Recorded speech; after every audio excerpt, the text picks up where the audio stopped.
চলো আজকে থেকে আমিও সেলিব্রিটি হয়ে গেলাম। আজকে সকাল সকাল ফ্লিপকার্ট থেকে আমার এত বড় একটা পার্সেল এসেছে, আর সেটাই আমি সন্ধ্যাবেলায় আনবক্সিং করছিলাম। এদিকে আমি ফেস রেজার নিয়ে এসেছি সিলটা কাটবো বলে। তো আমার মতন কে কে আছো যে ফেস রেজার দিয়ে সিল কাটো? পার্সেলটা খোলার সাথে সাথে আমি একটু ভয় পেয়ে গেলাম যে আমার সাথে আবার স্ক্যাম হয়ে গেল না তো।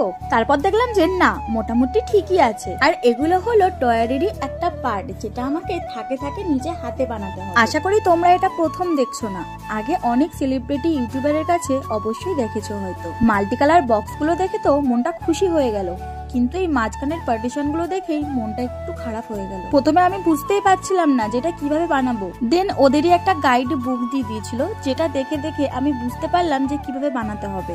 তো ব্যাস শুরু করে দিলাম। কিন্তু যতটা সহজ ভেবেছিলাম ততটা সহজ ছিল না। আমার প্রায় 1 ঘন্টা লেগে গেছিল এটা পুরোপুরি সেট করতে। তারপর নিজের মন অনুযায়ী কালার গুলো দিয়ে সাজিয়ে নিলাম। এটা আমি কিনেছিলাম ফ্লিপকার্ট থেকে, আর এটার প্রাইস পড়েছিল 549। এর ফুল রিভিউ ভিডিও আমার ইউটিউব চ্যানেলে আপলোড করে দিয়েছি, চাইলে তোমরা একটু চেক আউট করে নিতে পারো। ফাইনালি এটা কমপ্লিট হয়ে গেল। তো কেমন হয়েছে অবশ্যই কমেন্ট করে জানিও।